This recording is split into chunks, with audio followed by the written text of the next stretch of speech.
먼저 문무장 검사님께 질의를 하겠습니다. 문 검사님, 예. 쿠팡 CF에서 일용직 퇴직금 체불 사건 담당자로 작년 6월 처음 이 사건을 다뤄왔죠? 예, 그렇습니다. 예, 본 의원은 작년 국감에도 이 쿠팡 CF에서 퇴직금 체불 사건으로 질의를 했었는데요. 올해 1월 노동부 부천지청은 쿠팡 사건에 대해 기소 의견으로 검찰에 송치했지만 지난 4월 검찰은 혐의 없음 등 불기소 처리를 했습니다. 우리 이 검사님은 불기소 처분에 동의했나요? 동의하지 않았습니다. 저와 전 주인 검사인 정재인 검사는 증거관계 및 대법원 판례에 비추어 충분히 기소할 수 있는 사안이라고 판단했습니다. 예, 당시 부천지청장 엄희준 검사가 무혐의 지시, 핵심 증거 누락 등으로 불기소 처분을 이끌었다는 의혹이 있는데 맞습니까? 예, 그렇습니다. 엄희준 검사의 부당한 업무 지시는 어떤 거였습니까? 우선 엄희준 검사는 작년 노동부 국감 전후에서 이 사건이 크게 이슈화된 이후에 바로 법사위 서울고검 국감이 예정되어 있었는데요. 그때 이제 저희 수사팀으로부터 이 사건에 관해서 보고를 받았습니다. 보고를 하는 과정에서 노동부에서 2024년 9월 26일 압수수색한 그 압수수색 결과가 되게 중요한 자료가 확보되었다는 것을 이미 알고 있었습니다. 그러다가 올해 2월 3일 날 주인 검사가 좀 떨리는데요. 2월 3일 날 주인 검사가 교체가 됐는데 교체가 된 직후인 2월 21일 날 오전 9시 31분경에 저한테 어떤 결론이든 상관없으니 대검 보고를 통과하기 위해서 보고서를 작성해달라. 본인은 결과만 보고받겠다라고 얘기를 했습니다. 바로 그날 11시에 부장 모르게 주인 검사를 청장실로 부른 다음에 최근 언론 보도에 나온 것처럼 무혐의 수사 가이드라인을 전달했던 것입니다.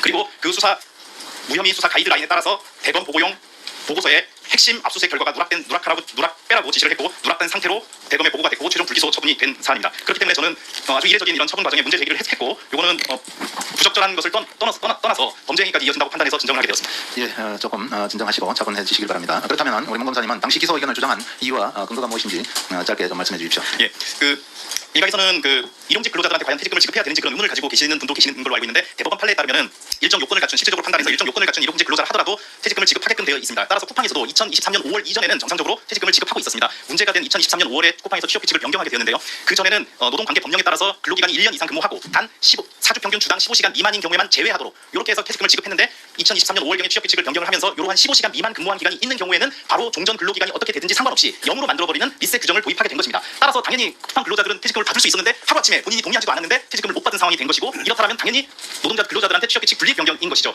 그런 이 취업규칙은 사용자가 임의대로 만들 수 있는 것이기 때문에 대법원은 그리고 관계법령과 대법원 판례에서는 일정한 요건을 기재하고 있습니다. 함부로 변경하지 못하게끔 그 요건에 대해서 쿠팡에서는 3가지 요건을 제시하고 있는데 하나도 지키지 않았던 것입니다. 더군다나 노동청 부천지청에서 확보한 압수수색 영장 결과에 의하면 쿠팡의 내부 의도까지 파악할 수 있는 압수수색 결과까지도 있었기 때문에 이거는 기소함이 매우 상당했었고 그래서 담당 단독 기소 의견으로 송치했고 전 주인검사와 저도 당연히 근로자 퇴직급여 보장법 위반으로도 기소할 수 있고 또 한 가지 혹시라도 계속성 상근성의 요건이 탈락됐을 경우에는 근로기준법 위반으로 적용해서도 충분히 기소할 수 있다라고 판단했었습니다. 그래서 기소 의견을 가장 강하게 주장했던 것이고요.